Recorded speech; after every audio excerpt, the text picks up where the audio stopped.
สถานีวิทยุกระจายเสียงแห่งประเทศไทยจังหวัดเชียงใหม่ AM 1476 กิโลเฮิรตซ์สถานีวิทยุภาคภาษาชาติพันธุ์แห่งเดียวในประเทศไทยที่มีความทันสมัยเชื่อถือได้สร้างอัตลักษณ์กลุ่มชาติพันธุ์สู่สากล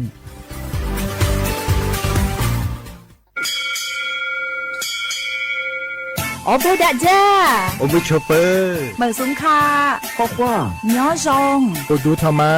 สถานีวิทยุภาษาชาติพันธุ์แห่งเดียวในประเทศไทยทันสมัยเชื่อถือได้แล้วพบกันที่สวทเชียงใหม่ AM 1476 กิโลเฮิรตซ์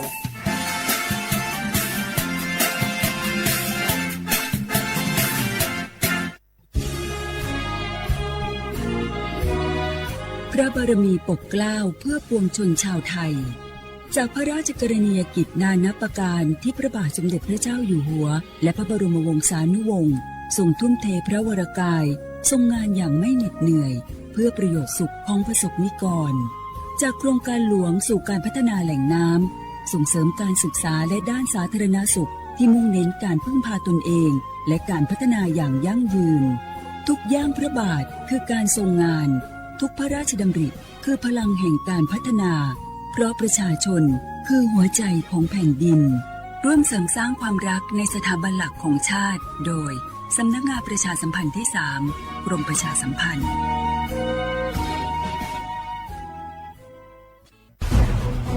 ทุกคนเร็วๆทุกคนเก็บของเร็วๆแผ่นดินไหวแล้วแผ่นดินไหว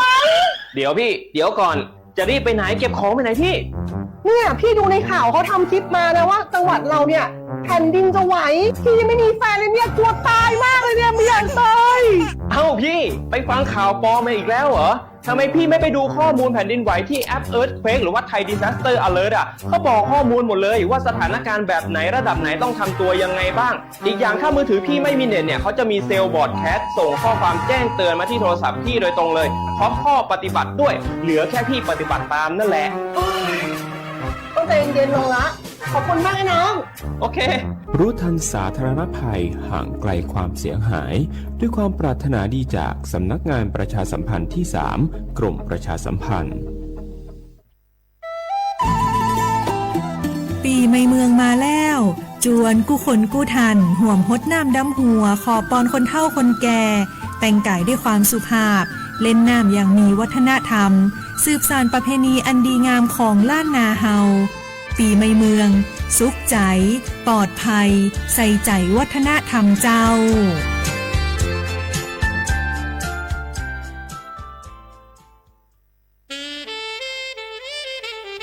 เทศกาลสงกรานต์คือช่วงเวลาแห่งความสุขการเดินทางและการกลับบ้านไปหาคนที่เรารัก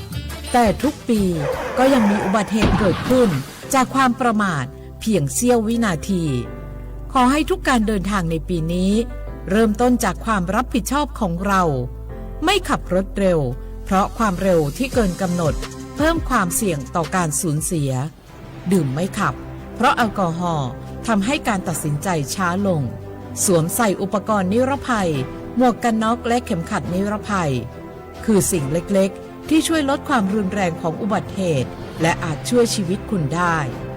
เคารพกฎจราจรมีวินัยไม่ฝ่าสัญญาณไม่แซงในที่คับขันเพราะทุกการละเลยอาจสร้างความสูญเสียที่ไม่สามารถย้อนคืนได้สงกรานต์ปีนี้ขับขี่ปลอดภัยลดความเร็วลดอุบัติเหตุด้วยความห่วงใยจากสำนักงานประชาสัมพันธ์ที่ 3 กรมประชาสัมพันธ์doใจถอนเงียบ้าถอดสิเส้งเดเก๋ขมอลอยยอใจขมอคอยอยู่เก๋จอชีสิทธิบัตรทองยอดสิเส้งตัวก็รู้เก๋เดจอใจขมออัวจียอหลอนแต่ก็ตัวมอหล่อก็มัวใจอยู่เตาสายอีป้อนเงียหล่อป้าก็ตัวเน่งมออัวทอสิเส้งโยอ้วนเตอเจลูทอจอจอใจขมอยอหอสำนักงานหลักประกันสุขภาพแห่งชาติสำนักงานสาธารณสุขจังหวัดสำนักงานหลักประกันสุขภาพแห่งชาติเขตอีจโกเปศูนย์คุ้มครองสิทธิบัตรทองใส่ด่วนอีเปเปศูนย์สปสช.เขตเชียงใหม่ยอศูนย์จีเปอหยีจีเปจีจี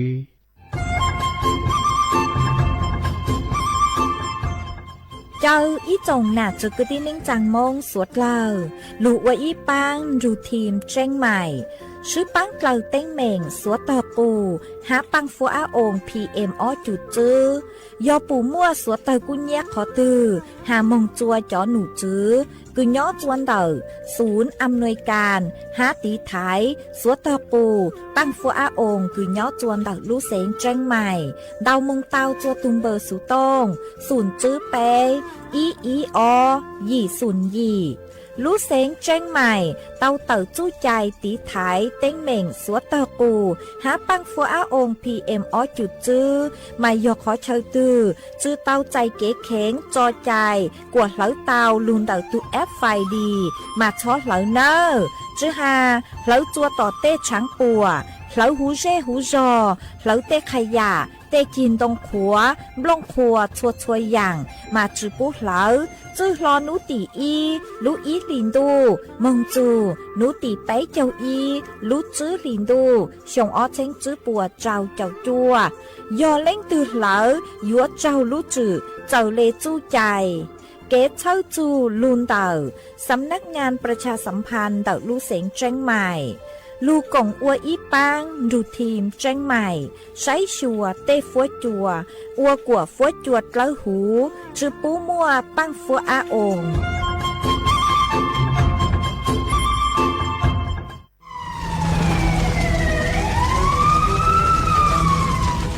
สวดเลยปัวเป้าหาตาพังเก่าเต้ต้นจื้อเกเหลอซาจูเก่าล้านไล่จั่วเจ้าเฟ่งปวนเต่าจอหาจงคือเจ้ากุญเนียลูนเต่าตัวหนึ่งเหลอวีมงช้าของหาจงหาลูนเต่าเกเหลอล่าเหลอเต้ชื่อเซ็งยอเหลอกว่ายั้งหัวกือหนัวยออีลูเขาเป่าคืออวจัวมั่วปังฟัวอาองพีเอ็มอจุดจื้อจอสุดแท่งคืออวจัวอยู่มั่วจู้ชายอจึงเดเสี่ยงจอกังมอโรคปอดอุดกั้นมะเร็งเปล่าเจหาปังฮือจือจงสถาบันวิจัยวิทยาศาสตร์และเทคโนโลยีแห่งประเทศไทยทอเจอสวดเลอชอเหลอกวฟัวจัวจงจัวสวดเลอดูลูกโครงการเตาอวนนโยบายเกตหลงเปาเกอวนล่าอวเต้กวดช้อมมั่วปังฟัวอาองพีเอ็มอจุดจื้อเกตเชอลุนเดาสำนักงานวิจัยแห่งชาติ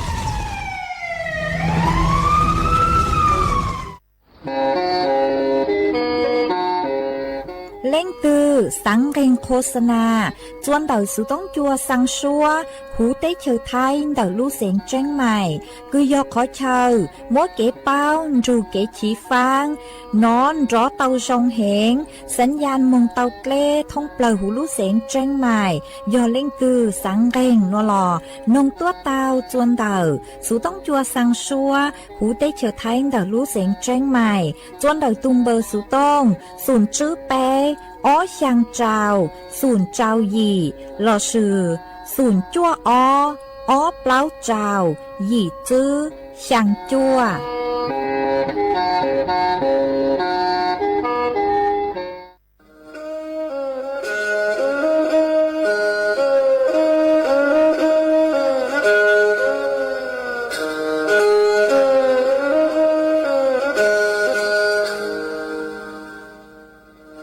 ดาวนัวสูต้องจัวสังชัวหูติเฉาไทยดอกลูกเสียงเจ้งใหม่ลูกชื่อเหอฮาลูมงอีนูไปหาอ้อจายังสอนจูไปหาเถ่าชื่อเหอจื้อเต็งจูเจ้าเต็งยังเจ้าดูไปหาเถ่าชื่อเหอเก่าย่างเต็งจูเก่าหยี่เต็งช่างเต่าเดาช่างAM เกอีเชงเปล่าปัวช่างเจ้าเจ้ากิโลเฮิรตซ์เดาหนัวมงย่อไปลูมงสวดเลาชอกังนองเต้า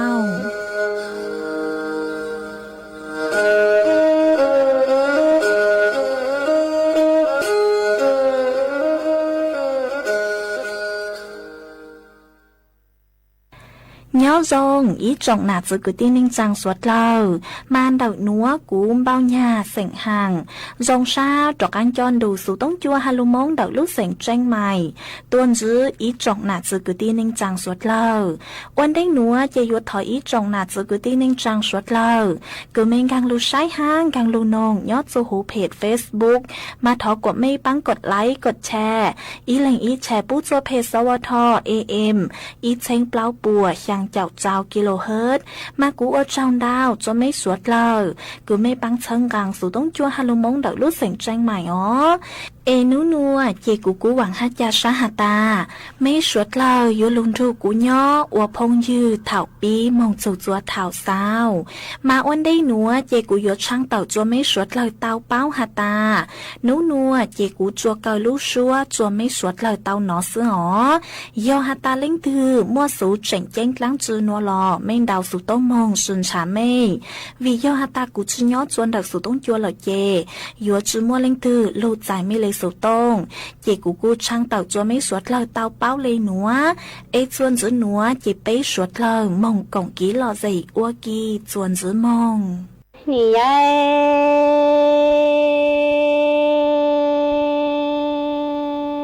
ชงนาดูเตมาเปเมเนียงก็นอเทียจีนเธอลีเนียพังดูจีพังเตเนียงก็จัวจีนเธอนามฮอนี่ยจาลูตีตัวละลูเชจีทายังเอวจอมลวทอนชามหอมวิยอไปจอเมกุตีมมลจีทีสาเอยวานอจีกงเชียยวปืตัวจีกงลาเอมาโตอีปลามีเชียรงละเนี่ยจีโตอีลงมีเชียยงจูเจียยวเจียชามหอเนี่ยตาโนเอเปมีกุตีมงนีมัวเปตูมีเยนอเยจูลาลินทาใช้ยังโมจุตาเอก็ยังตัวโมจุอาเอชงนอชีตากูมีเนียงก็ฮันเจลูเนียเปลูชงชาสารอลอชีเชียเอลีเดเตตัวฮัจเอจาลูเยอชลูชัวหูเอนเชยัวให้มีกุเจลูโตจาลาหูปีเนตีวามูตูมีเจนอเจจูเอเชเจจาลาลายลาญาจาฮัจเจวปีตูมีนอลอเอยีเตียวปีตูมีตีลอปาเอนอลูเดอชาลูชัวสิเจชาลีเจงลอโรตัวลูตงอันยาปัวเลตงกูวปีมีกุตีมงตูจูกามอนี่ยจาตุเชปวนดาต่อเอชิยังหล่อปวนดาฮาหล่อนอลูจอโซลูชัวหูเจนจอจีลีเธอเชลีจิงจอลอลอจอลอลอยอจีลียิงดอตัวปีมีกุตีโมลูมีเชมาดงดูเดทวนเนี่ยยาเธอชงเอกว่าสิอยู่ยิงเธอโนตัวละทวนมอเอเจียนจีอ้อกว่ามัวตัวยัวหลอนชายมอนี่ตาโนเอ็นเชยัวเชลีจิงลอนโตตัวปีมีกุตีมงโมโลลูเชซา西咪能那你爱兄那路对马背咪年个。山后天金头里年碰土地碰地年个捉金头南么大那路地路车吉他因哎我找木多我找老哎被家咪个地山后哎那几西路后几西找哎嘛一年些容了年纪到一龙米些用地主节约节照莫被年纪万木都米的那的就拉林他身影多木日高人木日草么你家兄那其他古米年个这些半年丫头半兄弟帮老里站着手扎说胡黑个天不到家拉胡北年几万木都米的南的就手真扎拉老有老娘家天我被杜米吉老八一点我被杜米囊老那路有少路说生界山里真老让多路米种年波了种谷我被米个地木都去找嘛你都些多半大海生人长大到老那路有少路双根尖要接里他山里真了让多老要接里人让多被米个地木路米些马东路的车年呀车相挂身有人车弄多了车马木个大真个老马但那山里真了要接人当多被米个地木路米些老马你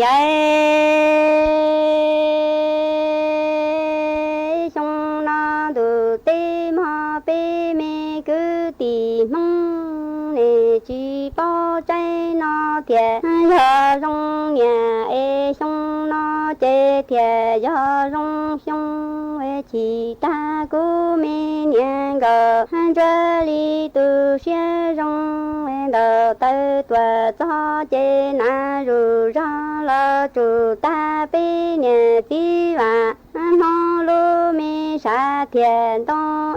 里站着手扎说胡黑个天路都叫老虎百年几万农民给自干老三发的地上众人梦都民的南的只是真扎拉老有老娘家天母之间一点老娘的梦那路有手路说胡见着这里他手里真拉到多被米个地梦路米些马东路的村年呀车兄弟当中你兄那路对马被米个地梦在你去报在那天要让兄那这要让年古明年个这都些点见三绕了七仙 đồ tơ tua cho chế na ru ra la tu ha ta e bi nhẹ chi và mô lô mi sa thiê e li cha đồ hai sơ cha xuê hu he cứ thiê lu tơ cho la hu bi nhẹ chi và mô mi ki tu ha ca lao e sa pha tê ti xiong trong rèn mô tu mi gì nó gì ha chư e sơ trình cho la lao yo la nhá chua ha chia con ta mô e gì tia nhá mô chi tia e nó lu nhờ sơ hu chê sơ li trình la yo chê li trình tao tua bê mi cứ tì mô lu mi xe ma đông được đờ thuê xong thơ thuê nhà chi tao nhà mò nì ai xong na được tê ma bê mi cứ tì mong nhà nì chi bao và nô na thiê ya nô rong e ma na ya ma cả e che cú mi niên gần chúa tu sinh ya trên đầu tới tua cha e li cha giờ sơ cha xuê hu hay cứ thiê lu tao cho la hu bi nhẹ chi và mô e mi ki tu ca lô sa pha tê ti xiong trong rèn mô tu mi gì nó gì chư e sơ trình cho la nhá chua thiên la con ta mô e gì tia nhá mô tông cả mong thế duyên sơ li trình la tông tua bê mi cứ tì mô lu mi xe cả mong e chuan giữ núa họ chị cu yếu lúc ha chun đầu chó băng phúa á ong PM ở chuột chữ miễn chữ mà ở núa quân chữ hà ta mua kỹ lẩu số tàu tông tao cờ chữ ha lẩu hàng rong lẩu la lẩu tê mà yếu ô chua mua chó băng phúa á ong PM ở chuột chữ tông tao cờ mà ô chua xiềng tao chạy chó căng mò nhớ chua hùi lú chỉ ha sư lê chó căng mò rốt bọt ụt can mã ren plau chê lo sử dụng băng lưới sử dụng tây nữa kỹ lẩu nữa chỉ bớt lẩu vị do hà ta yuan xá tâyของhàng giống tây lo sử dụng yuan lẩu lạt lẩu tây mà chó nụ chữ cứ nhớชวน สถาบันวิจัยวิทยาศาสตร์และเทคโนโลยีแห่งประเทศไทยลอชื่อย่อววกุทอเจ้าจัวอีจงหนาจุกุตีนิงทาจังท้ายสวดเลอชอดเลอสวดเลอสะเลยมั่วฟัวยัวจงย่อลูชื่อย่อจัวสวดหนัวจีกูจะลูถังคาจัวสวดเลอเตาเป้าลิงหนัวส่วนซื้อหนัวเจกุยมัวอีจังสูสือคือหาดโซจอต้นเองกลางจาย่อจัวช่วงเทศกาลสงกรานต์จอลูถังจัวสวดเลอเตาเป้ามาจอหนูจื้อคือย่อจวนเต่าศูนย์ต่อต้านการช่อโกงย่อจัวออนไลน์ลอชื่อย่อ ACSC ย่อจวนเต่าสำนักงานตำรวจแห่งชาติเต่าตัวนทัวเต่าฮาตาตั้งชื่อหนัวมั่วจอมิจฉาชีพคือยั่วลุกลางจาสวดเลอย่อจัวช่วงเทศกาลสงกรานต์มาปุ้ยโยมั่วแคมเปญคือจัวฮาตาปุ้ยโยมั่วของเล่าเจ้าลูกปูจัวอีจงหนาจืกุตีนิ่งจังสวดเล่าย่อจัวดูสงกรานต์นัวปุ้ยโยดลังจาจัวสวดเล่าตอบจ้อแบบสอบถามลอสยออ้วกิจกรรมเจ้าเลยปุ้ยเลยขั้นตอนวิย่อยวนลุ้นใจจ้อของพลีดเล่าดอกปัวมาปุ้ยเลยกีดลังจาย่อยวนสั่งจ้อลิงตัวจัวสวดเล่าลอสย่อยมั่วกิจกรรมลุดลังจาจัวสวดเล่าอัวหมาหนิวยออีขอกีดลังจานเดาจอมิจฉาชีพคือยัวย่อสวดเล่ามงติดตั้งจอแอปควบคุมรู้สู่โต้งย่อจวนเดาอยู่รู้สู่โต้งลอสย่อปุ้ยยวดลังจาอยู่เลยข้อมูลเถา เก่าเจ็บป่วยอยู่งูอยู่จอนหญ้ากือย่อจัวเดาอยู่รูแอปธนาคารมองอ๋อ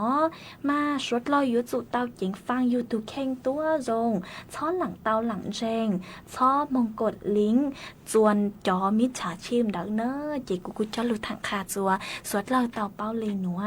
เอจวนจะหนัวเจสวดเราจากกังจูกุมงกงกี้เราใส่วัวกีเตา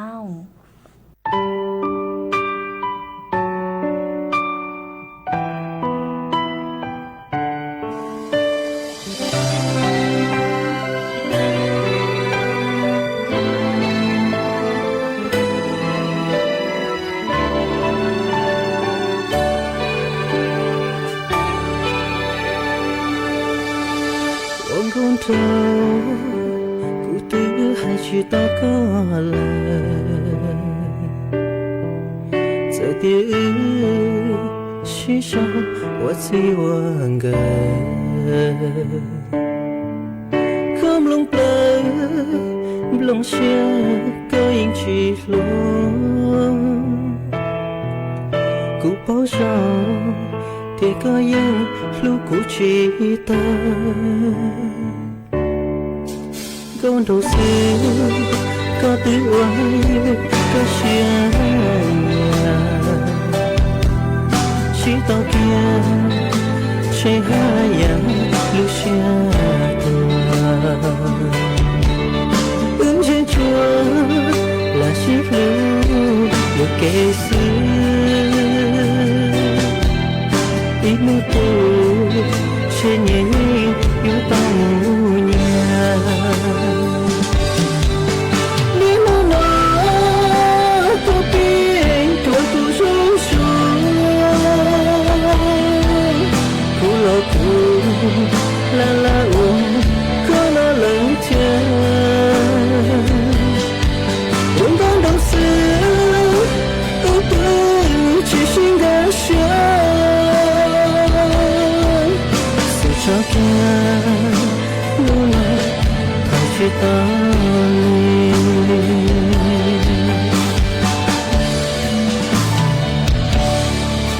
tay lâu ye để chỉ lu cho ya không con trăng để chỉ hậu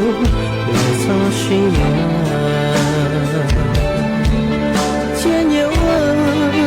nhiều nên thiếu lý sinh cho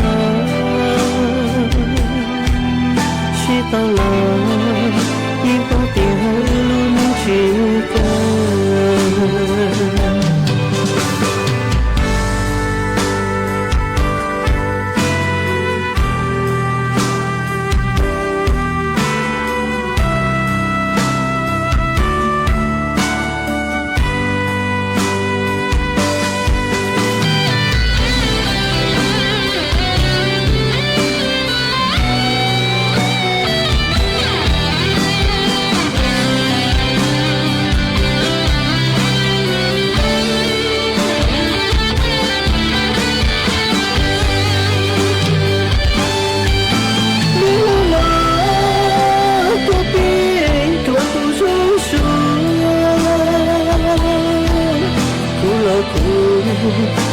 la uống có nó lớn chân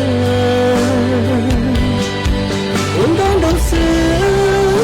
ước tư chỉ xin gã xưa sự cho kia luôn là thôi chỉ ta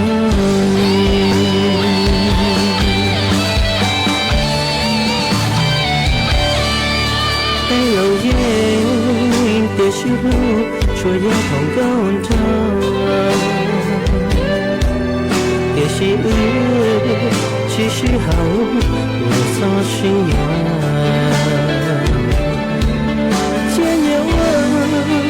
nhiều nên chưa lý sinh cho chỉ tao lo nhưng có tiền luôn chịu cơ chỉ tao lo nhưng có tiền mù chỉ tao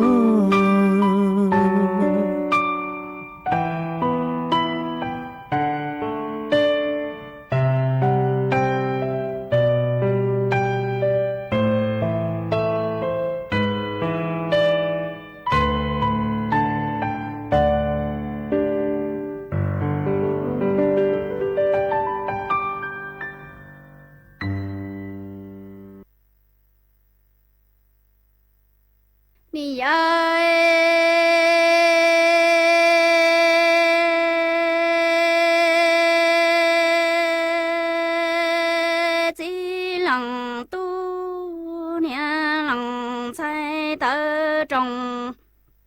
tua si bờ thà loa linh chi trâu nè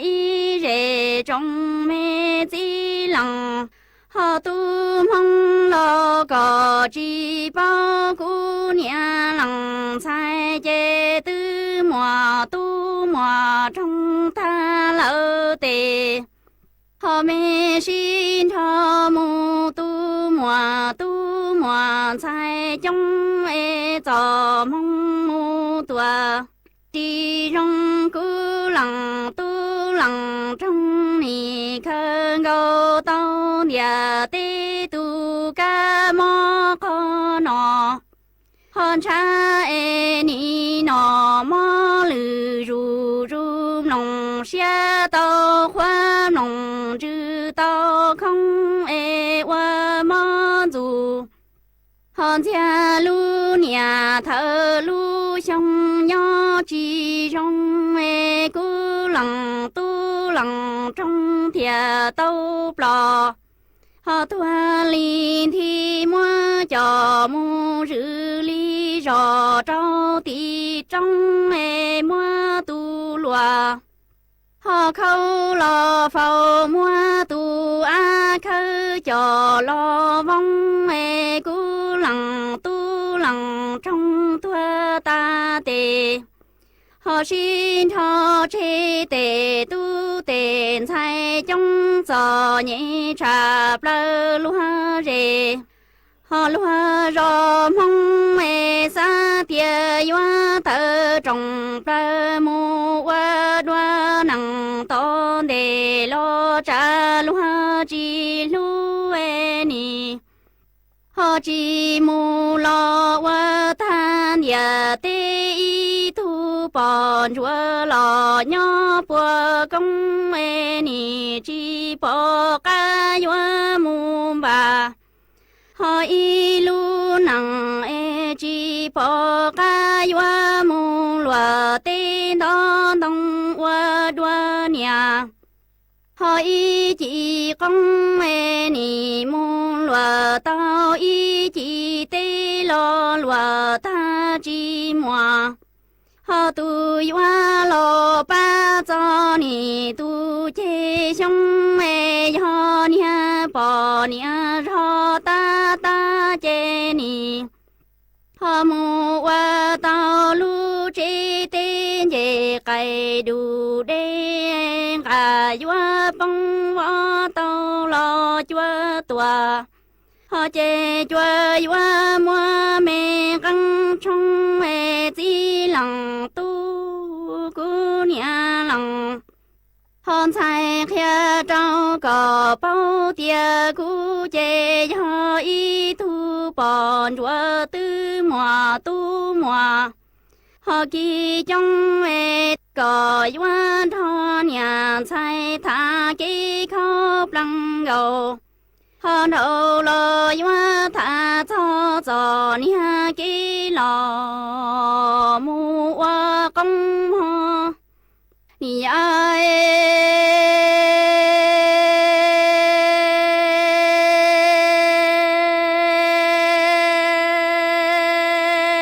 si tu nia hơn sai tơ trồng lơ thả lúa linh si trâu nè y rể trong mê chỉ lòng họ tu mong nì mu qua bỏ lo có chi bao nhà sai chế tư mùa tu mùa họ trong ta tề xin cho mu tu mùa sai y cho lo cho mong chi trong cú lòng họ tu lòng trong nì khơi gâu tao nhà tên họ tu mê ca mò khó cha nọ ni nọ họ mò lử ru lòng xe tao khoan cha lòng chữ tao khoa trò qua mong dù hòn cha lu nhà thơ lu xong nhỏ chỉ plò cú lằng tu lằng họ trong thiệt tao plò thoa linh thì mua cho mu rư li rò trâu tí tò mua tu loa họ khâu lò phao mua tu a khâu cho lom phò cú lằng tu lằng trong thua ta tề họ xin họ chế tề tu tên sai trong gió nhẹ chạp lơ loa rề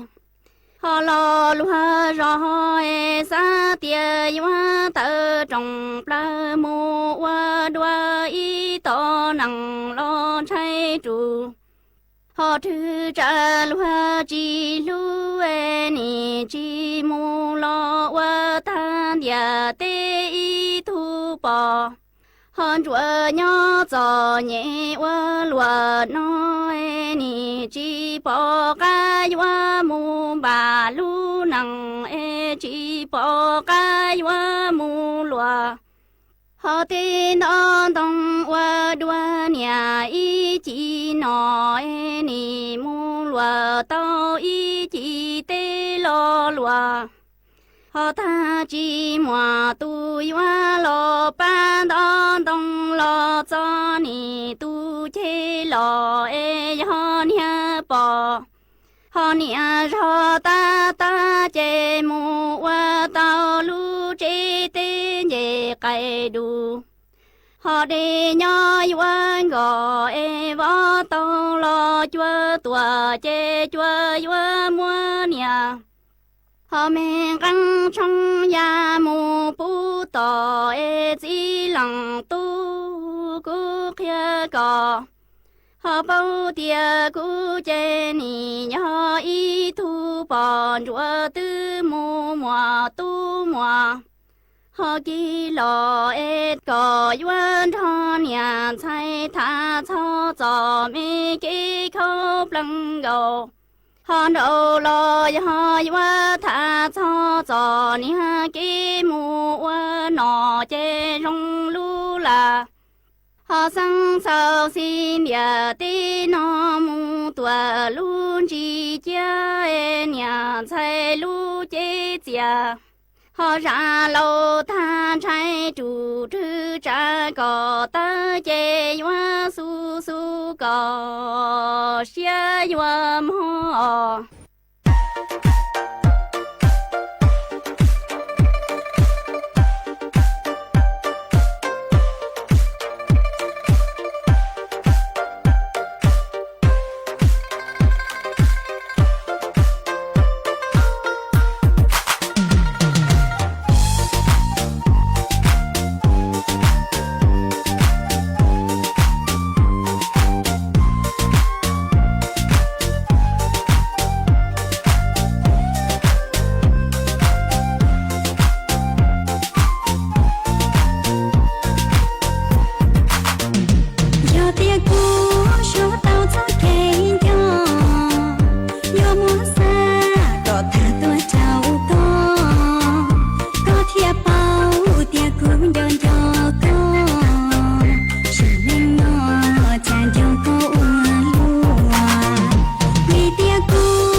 我家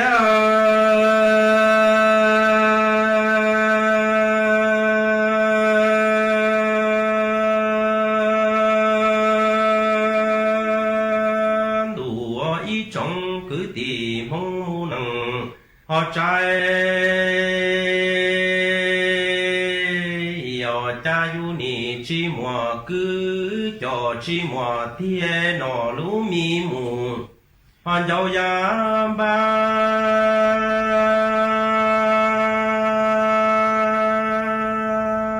e thong y sang mù họ chuối nào mỗi trong cứ tìm mong nặng cha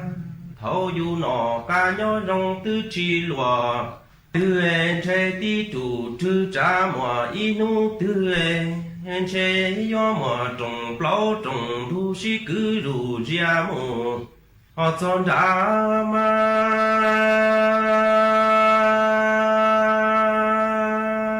en ni chi mùa y tu cứ y tu ti họ nhớ khó tư mù chế tê ba mùa mó cho mùa găng lo che yo chi mùa y tu sang cứ cho họ lỡ sang tia tua wo y thà nắng mù say tu xa mò y trong cứ tì mong mù nắng trái yo wo cha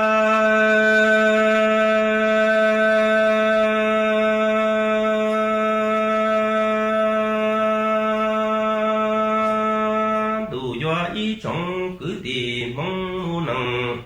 họ cha yu ni chi mùa cứ cho chi mùa thiên nọ lú mi mù dâu ya tê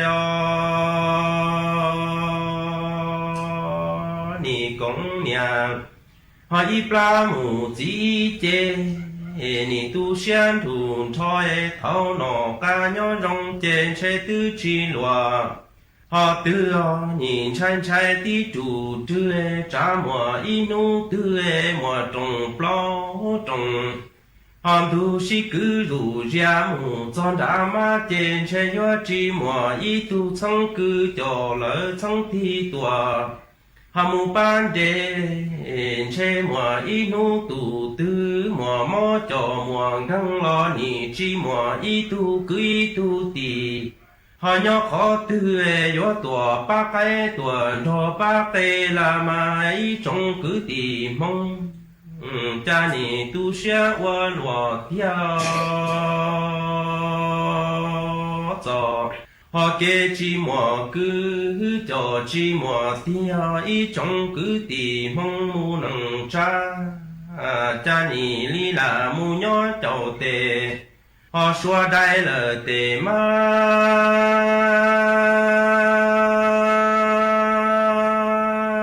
cha nọ plua chua mù họ yo đây du nọ plua ca mù nó đây đã mò y trong cứ tì mong mu nằng cha ni rong chi chớ tu cha họ nhé là li mù nhỏ sơ tu cha pu mù to su pha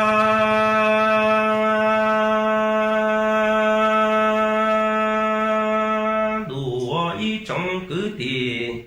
họ mong mu nằng cha yu chi mùa cứ cho chi mùa thi là li mù nhỏ đại lo tề mê cá và lo chi tàu nọ plua chua mù họ li đây đã nọ plua cá mù nó đây chua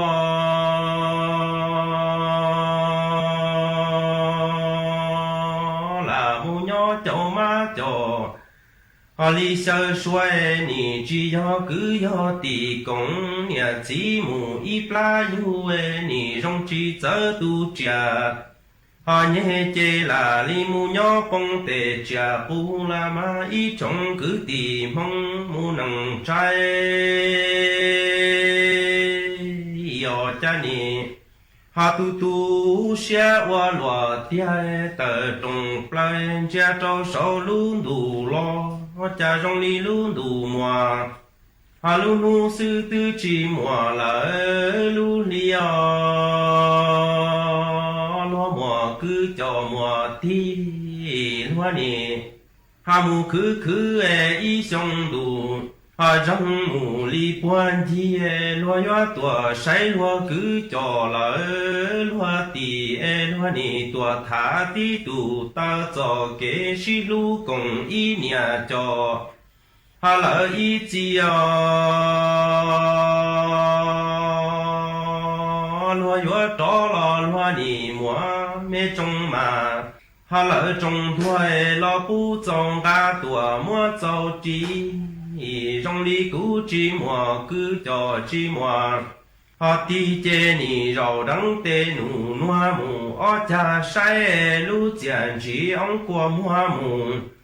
si tư si la ma y trong cứ tì mong mu nằng trái yo wa cha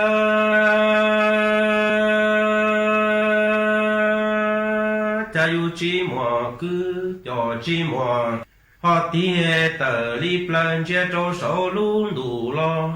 trong li luôn đủ mùa lu li sư tư chi mùa lỡ lu nu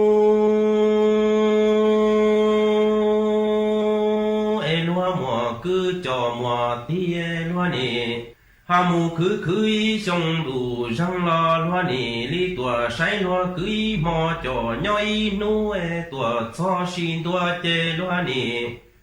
chú to rủ cho lo si tha tí tu tơ cho kế công ý nhà cho ý chia cho mẹ kế mù li si lúa mò ý trồng cứ tì mong mù nằng cha cha lúa yo cho lo lúa nì mùa mẹ trồng mà trồng thua mù tu si pu trong li cũ chi mùa cứ cho chi mùa tí chê nì rau đắng tê nụ nua chan chia lu chèn chỉ ông qua mua mù từ qua lu là ma ý trồng cứ tì mong mu nằng trái yo wa cha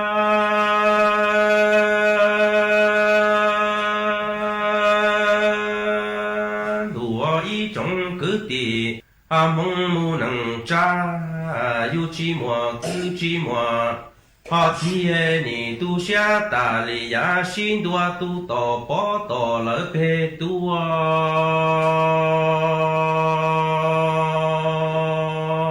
trong li yu nó chi mùa cứ cho chi mùa thiên che mùa inu họ trong lúa nhà chỉ lỡ yun tu che yo chỉ to y tu cứ y tu tì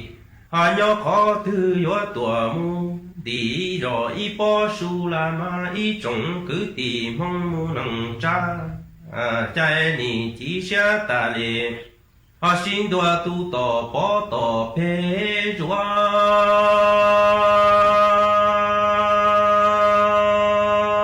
trong đi yu en che mùa y nu tu từ lệ họ trong hoa nhà chỉ là yu tu loan che yo chỉ tò y tu chẳng cứ cho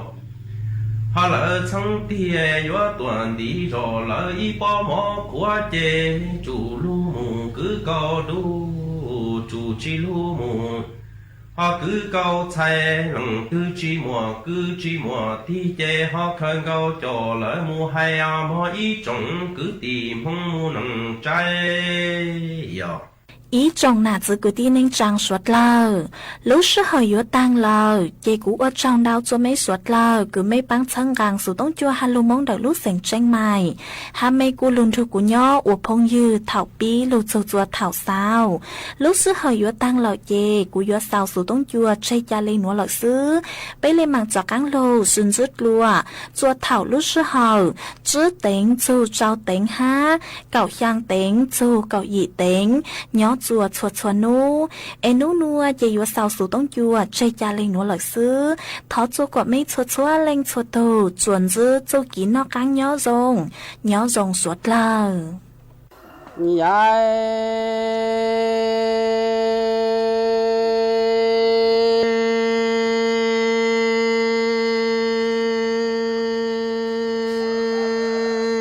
tiền năng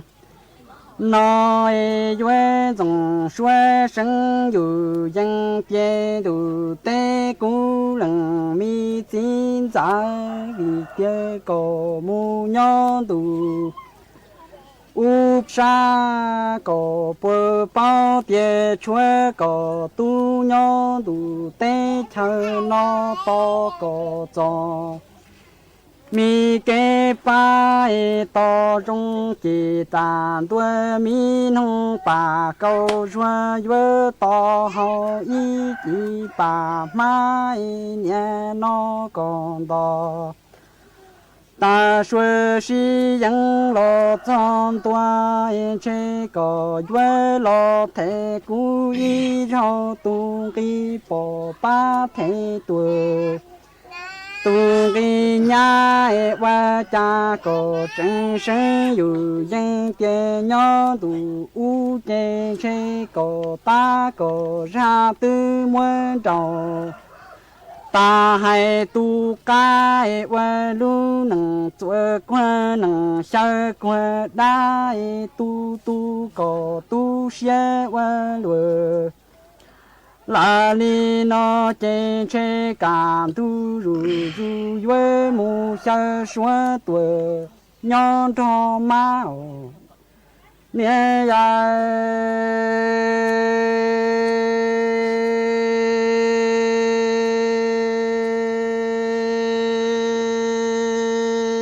tia mê nằng nói cú to có ni to có tê tăng nhẹ cha lo ba cú tuổi thành cái xe cú chi ư to có chê to chi ta là xin đua mi nông bà câu xoay với to hôn địa tê ý chỉ bà ble nhẹ nó còn to ta tuổi lo chân tuổi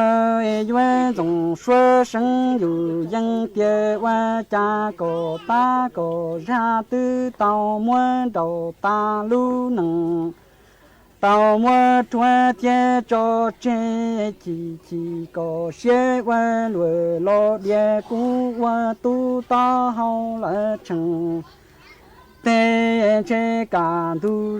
ru tha kỳ yuê mù qua nâng vô nâng vự nhỏ chi mùa xua yuê mù qua nâng chiêm bê ô nhai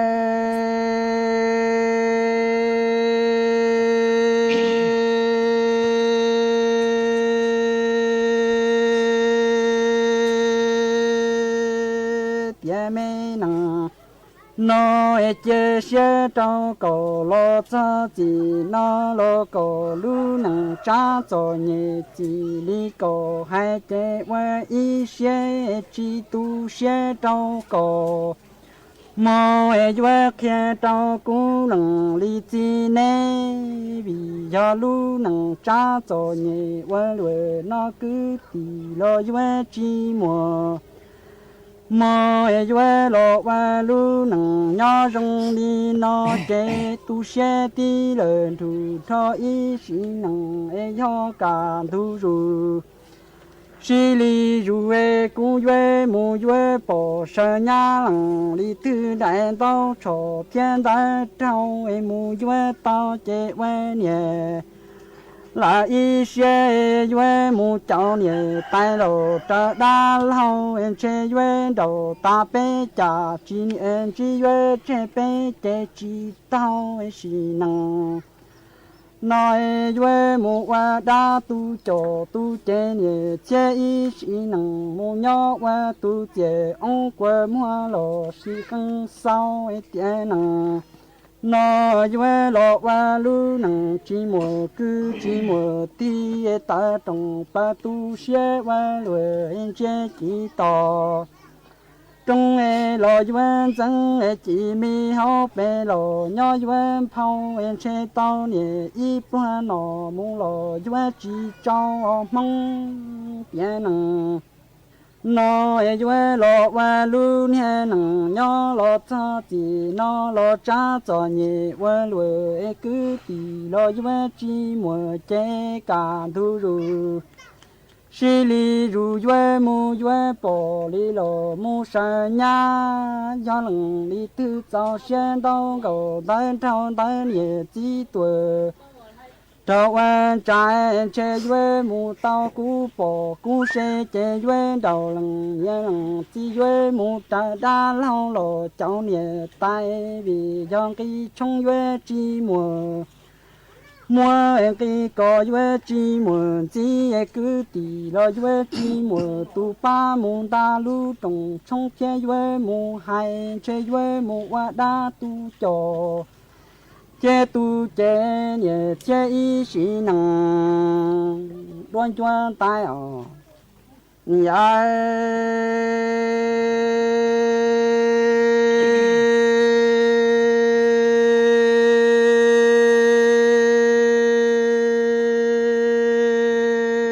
nhẹ lo qua lu năng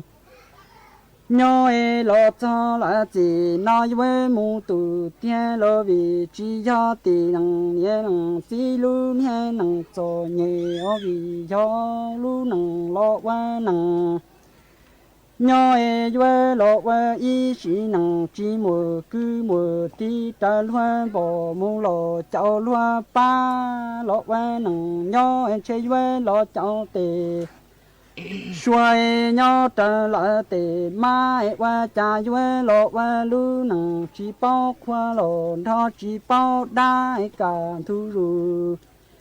xí li ru ta ý sĩ năng cho để lão bù ý chia ý bùa xong chua bê để sinh năng sinh dữ em chơi duy chỉ mùa tu lo cho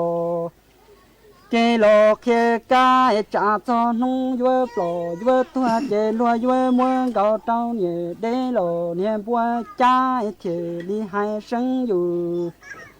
là chỉ dân chế vua lu năng cho rong đi nó cho nhẹ tam bảo lùi chế vua ý xe mu vua năng lù năng địa nhỏ chỉ mùa đa vì lo vua năng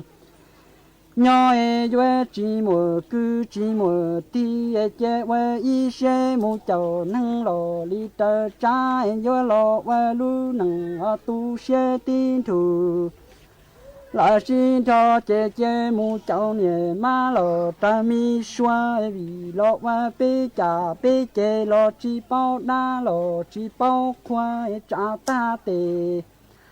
lò cho nông dù duy bò thế duy toa duy chỉ mùa tu duy lò ba đa lò lò ta khoa chế quê nhẹ lại y xe trả nông lò duy bò duy toa duy cho trâu nhẹ để cha lò trâu niệm vua choa chế tu xe qua lùa là li nó sao xin để tê สถานีวิทยุกระจายเสียงแห่งประเทศไทยและเครือข่ายทั่วประเทศเสนอข่าวต้นชั่วโมง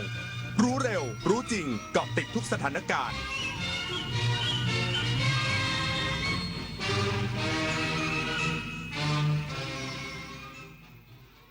รับฟังข่าวต้นชั่วโมง 6 นาฬิกากับผมบุญมาศรีหมาดครับกระทรวงทรัพยากรธรรมชาติและสิ่งแวดล้อมสามารถควบคุมไฟป่าในพื้นที่อุทยานแห่งชาติแม่วงและอุทยานแห่งชาติคลองลานได้สำเร็จอีกสักครู่กลับมาติดตามรายละเอียดครับทุกการเดินทางมีใครบางคนรอคุณอยู่ที่ปลายทางสงกรานต์นี้อย่าให้ความรีบกลายเป็นความเสี่ยงลดความเร็วลงเพิ่มความปลอดภัยให้ทุกชีวิตบนท้องถนนเพราะปลายทางที่ดีที่สุดคือการได้กลับถึงบ้านอย่างปลอดภัยสัญจรปลอดภัยสงกรานต์ 2569 ขับขี่ปลอดภัยลดความเร็วลดอุบัติเหตุสงกรานต์เทศกาลแห่งรอยยิ้มของคนไทยจากประเพณีรดน้ำดำหัวสู่เทศกาลระดับโลกที่นักท่องเที่ยวต่างชาติหลงรักร่วมกันรักษาวัฒนธรรมไทยเล่นน้ำอย่างสุภาพปลอดภัยและมีน้ำใจเพราะเสน่ห์ของสงกรานต์ไม่ใช่แค่ความสนุกแต่คือความงดงามของความเป็นไทยสุขสันต์มหาสงกรานต์ทั่วไทยวันครอบครัวไม่ใช่แค่วันหยุดแต่เป็นวันที่หัวใจได้กลับบ้านพ่อคะแม่ ครับ คิดถึงพ่อกับแม่จังเลย พ่อกับแม่ก็คิดถึงลูกเหมือนกันจ้า ไม่ว่าเราจะโตแค่ไหนแต่บ้านก็ยังเป็นที่อบอุ่นเสมอ งั้นวันนี้เรามากินข้าวพร้อมหน้าพร้อมตากันนะลูกนะ ใช่ เราจะอยู่ด้วยกันทั้งวันเลยนะ เย้ชาบูชาบู เพราะครอบครัวคือพลังใจที่ไม่มีวันหยุด 14 เมษายน วันครอบครัว แสนอาลัยสมเด็จพระพันปีหลวงไทยทั้งปวงหมองหม่นก่นร่ำให้พระผู้เสด็จสู่ฟ้าสวรรคาลัยแนบดวงใจตามพระบาททุกชาติภพปวงประชาน้อมสำนึกในพระมหากรุณาธิคุณเป็นล้นพ้นอันหาที่สุดมิได้ข้าพระพุทธเจ้าคณะผู้บริหารข้าราชการและเจ้าหน้าที่สถานีวิทยุกระจายเสียงแห่งประเทศไทยกรมประชาสัมพันธ์กระทรวงทรัพยากรธรรมชาติและสิ่งแวดล้อมสามารถควบคุมไฟป่าในพื้นที่อุทยานแห่งชาติแม่วงและอุทยานแห่งชาติคลองลานสำเร็จพร้อมวางแผนจัดทำแหล่งกักเก็บน้ำเพื่อเพิ่มประสิทธิภาพการดับไฟป่าในระยะยาวนายอัฏฐพลเจริญชันษาอธิบดีกรมอุทยานแห่งชาติสัตว์ป่าและพันธุ์พืชเปิดเผยว่านายสุชาติชมกลิ่นรัฐมนตรีว่าการกระทรวงทรัพยากรธรรมชาติและสิ่งแวดล้อมได้สั่งการให้ระดมกำลังเข้าจัดการไฟป่าในอุทยานแห่งชาติแม่วงและอุทยานแห่งชาติคลองลานอย่างต่อเนื่องซึ่งล่าสุดในวันนี้ได้ส่งอากาศยานขึ้นบินทิ้งน้ำกว่า22เที่ยวปริมาณน้ำรวม 11,000 ลิตรจนสามารถควบคุมไฟป่าบริเวณน้ำตกคลองลานและน้ำตกคลองน้ำไหลได้สำเร็จอย่างไรก็ตามในพื้นที่ห่างไกลของอุทยานแห่งชาติแม่วงยังคงมีอุปสรรคเรื่องแหล่งน้ำและการเดินทางซึ่งเจ้าหน้าที่ยังคงเฝ้าระวังอย่างใกล้ชิดโดยสรุปภาพรวมการทำงานตลอด3วันที่ผ่านมามีการใช้เฮลิคอปเตอร์ขนน้ำเข้าดับไฟรวมแล้วกว่า85เที่ยวบินปริมาณน้ำกว่า 42,500 ลิตรสำหรับการแก้ไขปัญหาระยะยาวได้สั่งการให้หัวหน้าอุทยานแห่งชาติแม่วงเร่งสำรวจพื้นที่เพื่อจัดทำแหล่งกักเก็บน้ำสำรองหรือแก้มลิงขนาดไม่น้อยกว่า5x5 เมตรในจุดที่เข้าถึงยากเพื่อใช้เป็นจุดตักน้ำดับไฟเพิ่มความชุ่มชื้นให้ผืนป่าและเป็นแหล่งน้ำให้สัตว์ป่าในช่วงหน้าแล้งเพื่อป้องกันปัญหาไฟป่าอย่างยั่งยืนต่อไปปิยาพันธ์ยังเทียนรายงานผู้บัญชาการกองกำลังนเรศวรตรวจเยี่ยมการปฏิบัติงานกำลังพลประจำจุดตรวจห่วงเทศกาลสงกรานต์ของกองกำลังป้องกันชายแดนพื้นที่จังหวัดตาก พลตรีประสานเห็นประเสริฐผู้บัญชาการกองกำลังนเรศวรลงพื้นที่ตรวจเยี่ยมการปฏิบัติงานของเจ้าหน้าที่ประจำจุดตรวจในห่วงเทศกาลสงกรานต์โดยมีผู้บังคับหน่วยเฉพาะกิจราชมนูผู้บังคับหน่วยเฉพาะกิจกรมฐานพรานที่35พร้อมด้วยส่วนราชการฝ่ายปกครองผู้นำหมู่บ้านประชาชนจิตอาสาและอาสากิจการพลเรือนร่วมให้การต้อนรับในพื้นที่อำเภอแม่สอดและอำเภอแม่ระมาดจังหวัดตากซึ่งประกอบด้วยจุดตรวจบ้านห้วยยาอุจุดตรวจบ้านห้วยแห้งและจุดตรวจบ้านพละโดยผู้บัญชาการกองกำลังนเรศวรได้พบปะให้กำลังใจกำลังพลพร้อมมอบสิ่งของบำรุงขวัญเพื่อเป็นขวัญและกำลังใจพร้อมทั้งเน้นย้ำการป้องกันและปราบปรามการกระทำความผิดกฎหมายทุกชนิดและการอำนวยความสะดวกให้กับประชาชนในการเดินทางกลับภูมิลำเนาด้วยความปลอดภัยดิเรกปินตาแก้วสวทแม่สอดรายงานการท่องเที่ยวทางทะเลจังหวัดตรังคึกคักผู้ประกอบการท่องเที่ยวยังยืนยันราคาเดิมจากปีที่แล้วสำหรับวันเดย์ทริปวันเดียวเที่ยว4เกาะแม้ราคาน้ำมันจะปรับตัวสูงขึ้นบรรยากาศการท่องเที่ยวทางทะเลในช่วงวันหยุดยาวเทศกาลสงกรานต์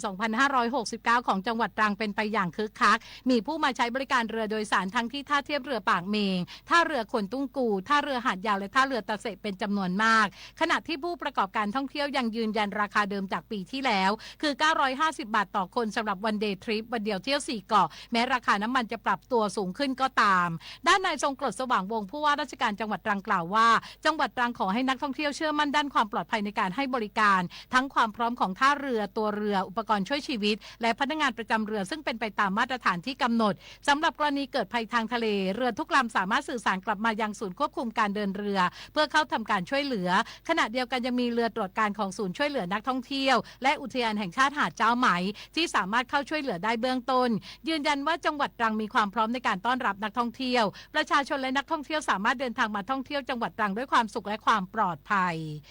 ยศพรนะคะไกลศรีสวทตรังรายงานปิดน้ำกันวันนี้เพื่อชีวีที่ดีกว่าปิดไฟกันเถิดหนาเพื่อชีวาลูกหลานไทยจบข่าวบุญมาศรีมาศอ่าน รับฟังข่าวครั้งต่อไปเวลา 7 นาฬิกาติดตามข่าวที่นำเสนอไปแล้วได้ที่ www.thainews.prd.go.th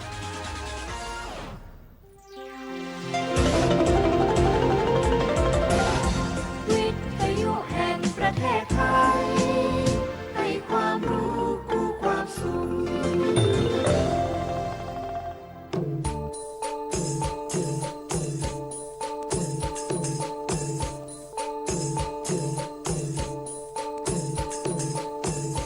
ปลุกผู้ฟังรับอรุณเสิร์ฟข่าวอุ่นๆ